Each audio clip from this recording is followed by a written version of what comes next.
E aí, pessoal, tudo bem? Professor Tiago Nóbrega aqui. Vamos lá e vamos conversar sobre princípios da administração pública. Nós vamos conversar sobre 5 precedentes, 5 decisões do STF que tem cara de prova. Tem uma alta probabilidade de cair na sua prova. São 5 e o último é extremamente interessante a respeito do princípio da publicidade. Sou o professor Tiago Nóbrega, sou professor de Direito Administrativo, sou procurador federal e estou em sala de aula já há um bocado de tempo, são 18 anos. Estou ficando velhinho. E aqui é o nosso grande ambiente virtual de estudo de Direito Administrativo. E eu vou trazer para vocês essas novidades, esses temas que têm cheiro de prova, cara de prova e que vão cair em prova. Então sejam muito bem-vindos aqui à estrutura da Escola de Direito Administrativo e vamos ao vídeo, vamos começar a trocar uma ideia sobre a temática. Então vamos lá, são 5 temas de princípios da administração pública que têm alta probabilidade de cair na sua prova.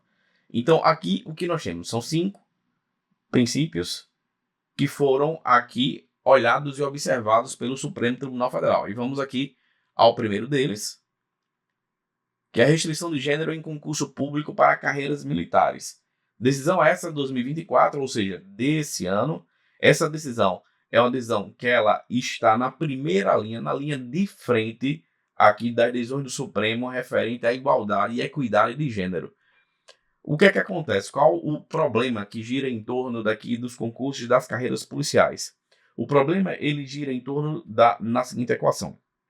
As legislações das polícias militares e bombeiros militares colocavam um percentual mínimo para a participação de mulheres e normalmente era em torno de 10, 15 até 20%. Essa restrição genérica ela é de certa forma complicada e o STF ele se deparou com essa circunstância e foi investigar se essa restrição geral, genérica e antecipada violaria ou não o princípio da isonomia. Aí nós temos como decisão a ADI 7483, tem diversas decisões nesse ano a respeito desse tema, mas elas convergiram mais ou menos em um mesmo cenário. Aí nós temos aqui, ó, restrição de gênero em concurso público para a carreira militar. Concurso do Rio de Janeiro reservou 10% para candidatas do sexo feminino. Havia plausibilidade jurídica no direito alegado pelo requerente, visto que o percentual de 10% reservado a candidatas do sexo feminino é reduzido e parece afrontar os ditames constitucionais que garantem a igualdade de gênero. Essa decisão aqui foi em medida cautelar, paralisou o concurso público. Então essa é a nossa primeira decisão, aqui associada à ideia do princípio da impessoalidade, principalmente na vertente da isonomia. Primeira decisão. Para cá, o segundo tema é referente aqui o critério de desempate em concurso público. O que foi que aconteceu? No estado da Paraíba, ocorreu que a Assembleia Legislativa ela aprovou uma lei concedendo uma bonificação de 10% para os paraibanos nascidos na Paraíba e domiciliados na Paraíba quando fizessem concurso da área de segurança pública, Polícia Militar, Bombeiro Militar e Polícia Civil. Essa lei é inconstitucional, aquilo que o STF chama de inconstitucionalidade chapada, enlouquecida, translocada, evidente, porque eu não posso criar esse tipo de privilégio, esse tipo de distinção. O que foi que aconteceu em seguida? Essa estrutura foi parar e mergulhar no STF para verificar se existia legitimidade ou não na concessão desse bônus. Aí o STF ele apontou que não, é inconstitucional a fixação de critérios de desempate em concursos públicos que favoreça candidatos que pertencem ao serviço público de um determinado ente federativo. Então, é inconstitucional. Não pode acontecer, não pode ocorrer. Segundo precedente. Terceiro precedente relevante que nós temos aqui, identificação pessoal. Nós temos a regra do princípio da publicidade. Deixa eu abrir a tela aqui. Nós temos a regra do princípio da publicidade e o que diz essa regra? Essa regra ela constrói a ideia da transparência e nessa transparência o Estado tem que divulgar aqui suas campanhas educativas, informativas e de orientação social, campanhas governamentais, e não pode ter identificação pessoal dos agentes públicos, porque é o Estado divulgando a informação, então nenhum agente público ele poderá usufruir aqui do benefício de ter identificação pessoal. Esse particular aspecto da ideia da transparência está muito associado ao princípio da impessoalidade, chamado imputação volitiva. Se você desejar que eu explique e faça um vídeo específico sobre essa derivação do princípio da impessoalidade, chamado imputação volitiva, é só você colocar aqui nos comentários que eu venho e faço o vídeo para vocês. Mas o que é importante aqui com relação a esse precedente construído pelo STF, lá na parte final do artigo 37, quando termina os incisos e começam os parágrafos, aí você tem o seguinte, ó, vejam só. A publicidade dos atos, programas, obras, serviços e campanhas dos órgãos públicos deverá ter caráter educativo, informativo ou de orientação social. Dela, não podendo constar nomes, símbolos ou imagens que caracterizem promoção pessoal de autoridades ou de servidores públicos. Esse daqui já é uma situação e uma circunstância problemática que a gente precisa conversar. O que é que acontece aqui? Você tem duas partes desse parágrafo primeiro. A primeira parte fala de publicidade, fala de transparência. A segunda parte fala de impessoalidade. Essa segunda parte, ela diz o seguinte, olha, não pode constar nas campanhas governamentais do Estado, por exemplo, Brasil, por exemplo, Estado do Rio Grande do Norte, que é meu estado, o Estado de Pernambuco, o Estado da Bahia, o Estado de São Paulo, Sergipe, a Rio Grande do Sul, Santa Catarina, Estado do Amazonas, não pode constar lá a identificação do governante na época ou, eventualmente, alguma autoridade pública. Não pode ter esse contato próximo para fins de usufruto dos benefícios de divulgação. Quando a campanha é governamental, então somente a campanha do Estado é que deve assim fazer. Então, não é, por exemplo, o Lula que inaugurou uma obra, mas é o Estado brasileiro, da mesma forma ou era na época do ex-presidente da República, o Bolsonaro. Então, não é especificamente aqui a pessoa física, mas é o Estado agindo. Diante desse cenário, para fins de proteção republicana e proteção da ideia da isonomia e da transparência também, é vedado aqui você ter sua identificação pessoal, seja através da sua imagem, essa como vocês estão vendo aqui no cantinho da tela, seja através de alguma estrutura, como por exemplo, isso daqui, ó, é a Escola de Direito Administrativo, que aí você pode utilizar, por exemplo, uma vinculação de partido político, ou as cores do seu partido, não pode ter, certo, na identificação pessoal, simplesmente ela não pode acontecer. Então, o que a Constituição deseja é vedar, é criar um obstáculo para fins de identificação pessoal, é criar um obstáculo. Pois bem, o STF se deparou com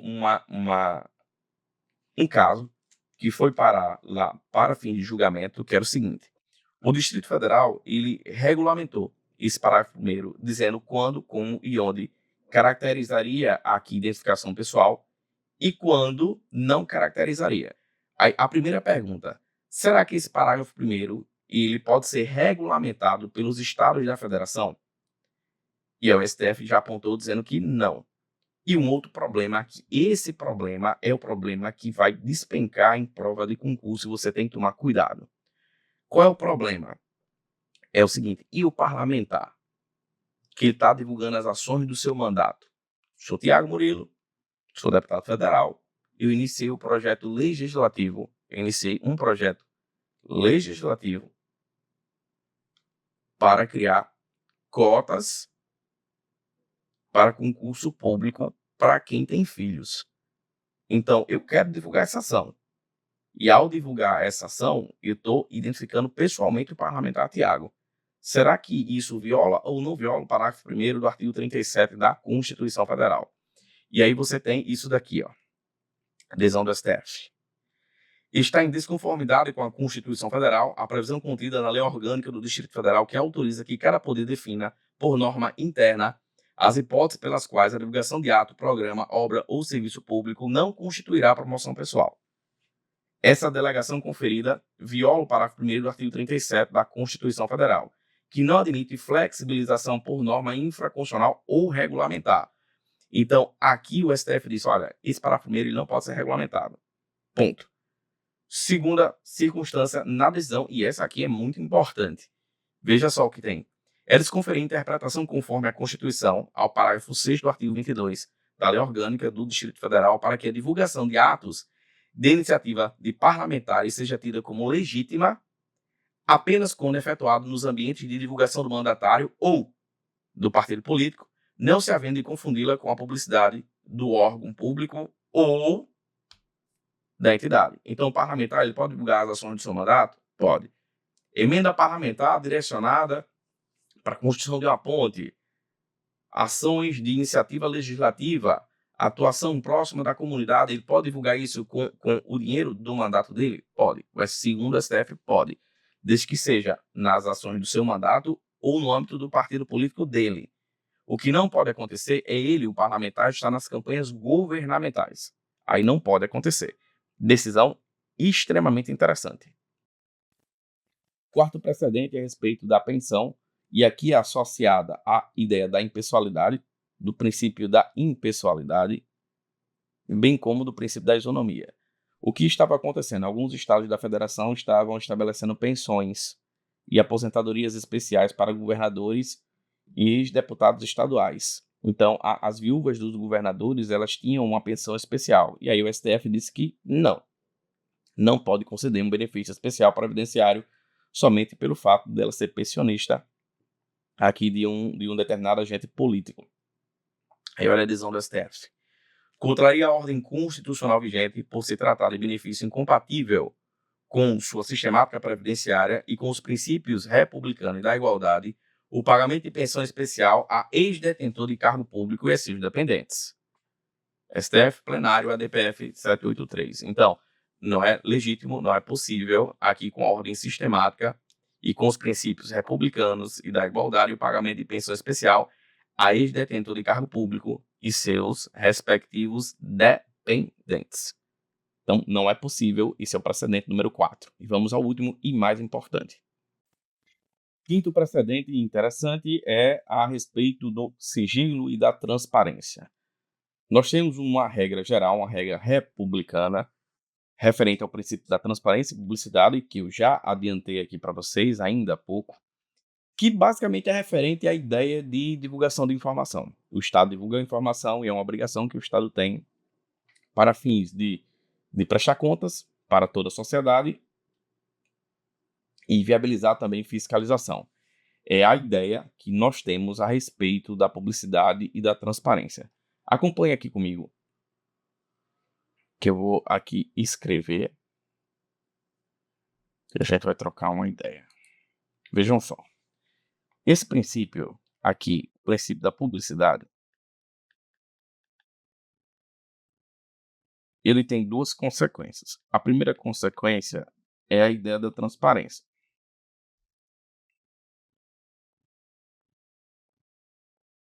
A segunda consequência é a ideia da eficácia.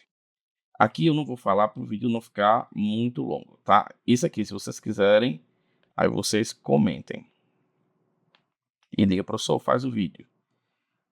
Então isso aqui a gente não vai ver. A ideia da transparência, ela se divide em duas. É a transparência ativa, que é o Estado divulga a informação sem ser provocado. Aqui é o artigo 37, o parágrafo 1º da Constituição Federal, que o Estado divulgando suas campanhas educativas, informativas e de orientação social. Já na transparência, chamada de transparência passiva, essa daqui, passiva, é o Estado divulgando as informações mediante provocação. Então, você faz um requerimento, você requer e o Estado ele tem que lhe franquear aqui a informação que você assim solicitou. O Estado ele deve lhe conceder. Aí, vamos para cá. Dito isto, a gente apaga aqui, ó. Essa é a ideia da publicidade, certo? Então, nós temos a publicidade.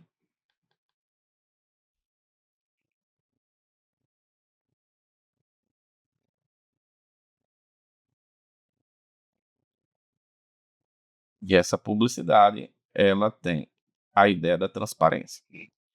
Essa transparência, essa ideia da transparência, ela tem exceção, que é o sigilo. Esse sigilo aqui, ele só pode ser feito quando associado à vida íntima, privacidade. Seria ali, tá doido no computador. Então, vida íntima, privacidade, segurança do Estado e da sociedade.